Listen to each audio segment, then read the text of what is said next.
Olá, você que tem acompanhado o Café com Palavras semanalmente no nosso canal do YouTube, Facebook e no Instagram. A mensagem dessa semana tem por título Em que se gloriam os ricos e os pobres? Ela está baseada em Tiago, capítulo 1, versos de 9 a 11. Passo a ler para você. Quando os que estão numa pior melhoram de vida, podem comemorar. E quando os ricos de nariz empinado perderem tudo e tiverem de viver na pior, comemorem também. As riquezas têm vida curta, como a flor do campo. Não se pode contar com ela. Vocês sabem que o sol se levanta, esquenta e o seu calor intenso faz a flor murchar.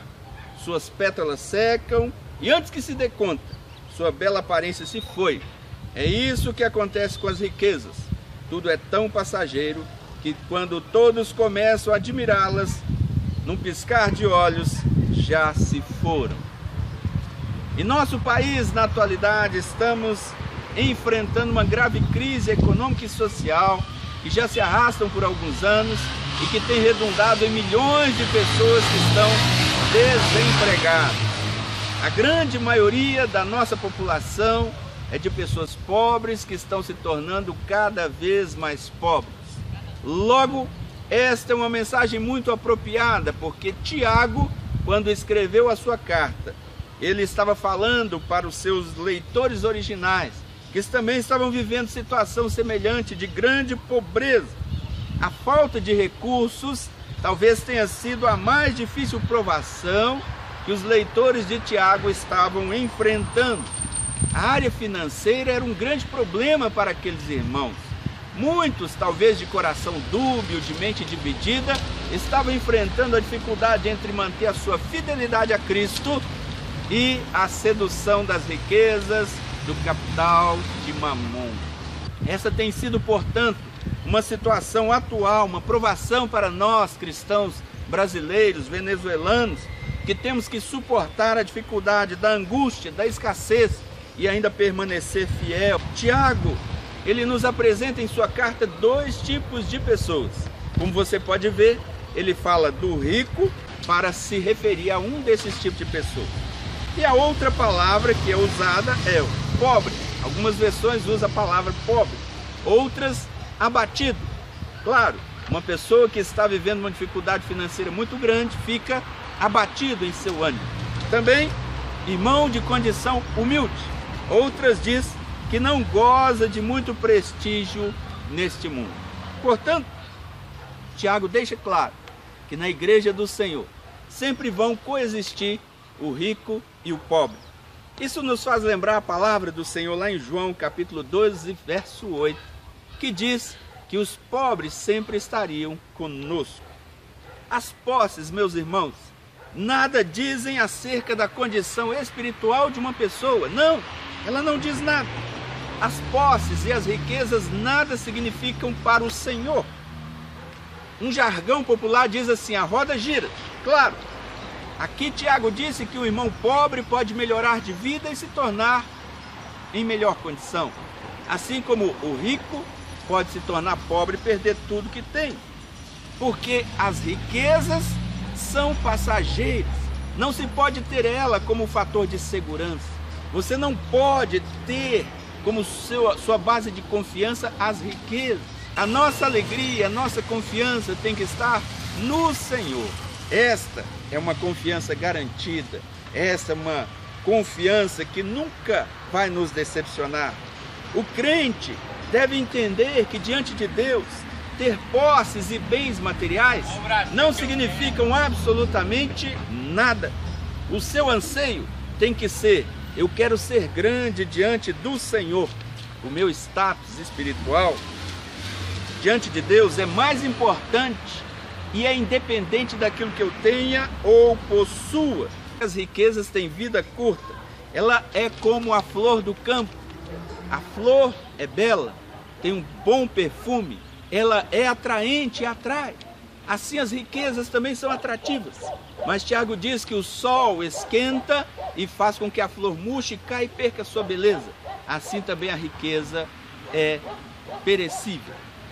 Sem importar com o que você possui, mas importando-se com o que você é em Cristo. Você pode se orgulhar, pode se gloriar, ficar contente em qualquer circunstância. Meu irmão, o mundo é por natureza transitório. Essa vida passa, ela é passageira. Por isso há um grande perigo em colocar a sua confiança nas riquezas. Além do que, quando eu e você partirmos deste mundo para outra vida que a Bíblia promete, nós não iremos levar nada, absolutamente nada. Isso me faz lembrar aquele fazendeiro rico que em um ano de grande prosperidade fez uma excelente colheita. E ele juntou muitos grãos e ele quis construir novos celeiros para que pudesse ajuntar os seus grãos. No entanto, alguém disse: louco, amanhã você vai morrer, você vai perder a sua alma. E o que você vai apresentar diante do Senhor? Você não pode apresentar a Deus os seus grãos, as suas riquezas. Por isso, não coloque a sua confiança nas riquezas. Tiago, como os demais autores bíblicos, não condenam as riquezas por si só, mas elas condenam o fato de um homem colocar a sua confiança nestas riquezas. Além do que, a Bíblia sempre demonstra que o rico, ele é condenável por acumular egoístamente os seus bens, por viver uma vida de luxo sem sentido, enquanto muitas pessoas ao seu redor estão vivendo na pobreza. Além do mais, ele é condenado porque geralmente ele frauda o trabalhador no seu salário, ou então porque ele oprime o pobre. Aliás, você sabe que uma das bases do nosso julgamento diante do Senhor será quando você comparecer diante dele e ele vai te dizer: eu estive nu e você não me vestiu, eu tive sede e você não me deu de beber, eu tive fome e você não me deu de comer, estive preso e não me visitastes. E aquelas pessoas pensarão: quando eu te vi com sede, com fome, nu ou preso? E o Senhor há de dizer: quando você deixou de fazer um dos meus pequeninos. A Bíblia deixa claro que Deus tem um cuidado especial com o pobre, com o órfão e com a viúva, os necessitados. Nós também devemos ter um cuidado especial para com esta classe de pessoas. Quantas vezes eu e você já tivemos a experiência de ir em uma loja e as pessoas olham para a nossa fisionomia, olham para a maneira como nós estamos vestidos e por conta disso elas nos tratam de maneira diferente? Quantas vezes você já foi num serviço público, no SUS, por exemplo, que é o lugar onde as pessoas mais carentes e vulneráveis precisam do serviço, e lá elas são maltratadas, quando deveriam ser cuidadas com todo o carinho e respeito à dignidade humana que elas merecem? Quem sabe, quando eu fui mal atendido por você porque você olhou a minha aparência humilde e simples, você deixou de me atender bem? Era eu que estava ali com o nome de Maria, Manuel, João. Meu irmão, em nome de Jesus, pare de olhar para a aparência. Cuide das pessoas olhando para ela a dignidade e o valor que elas têm diante do Senhor. Um jovem rico procurou o Senhor e disse para ele: Senhor, eu quero te seguir, como eu faço? E o Senhor disse para ele: guarde os mandamentos, os seus conhece? E ele disse: eu conheço desde pequeno, eu sempre participei da escola dominical e eu conheço todos os mandamentos e já os pratico.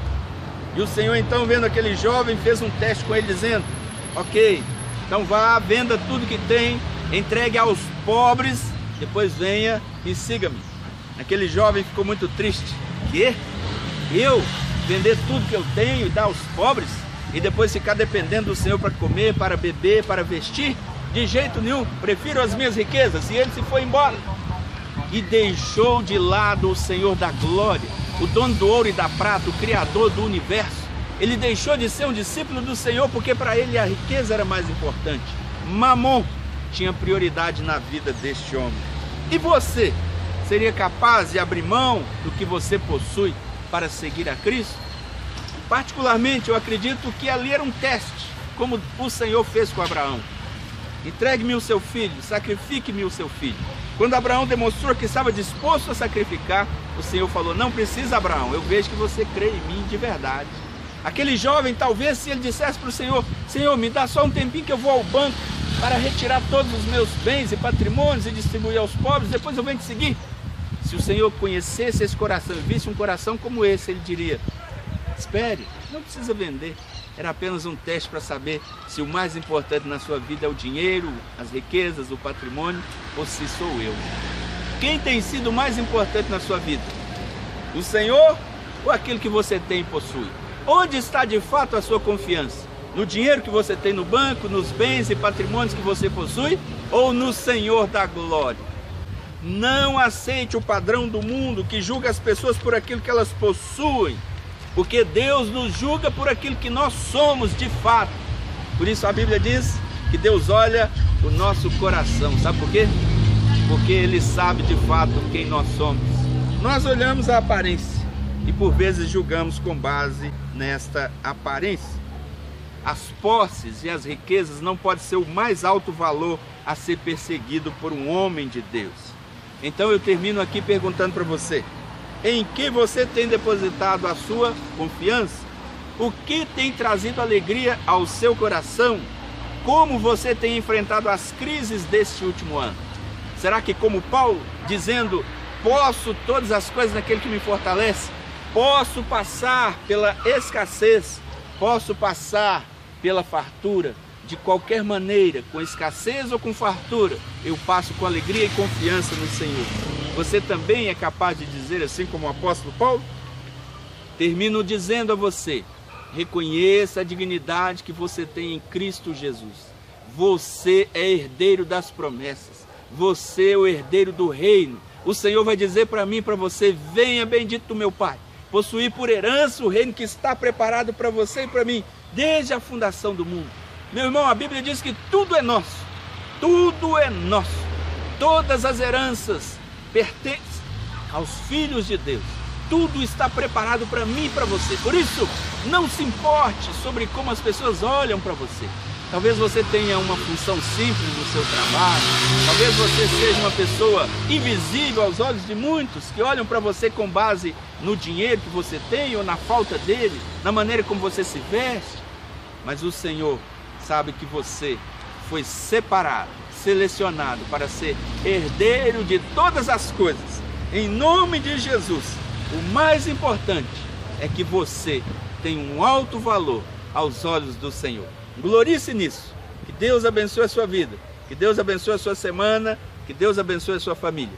Convido a você para estar curtindo os nossos canais no YouTube, Café com Palavra, no Instagram e no Facebook.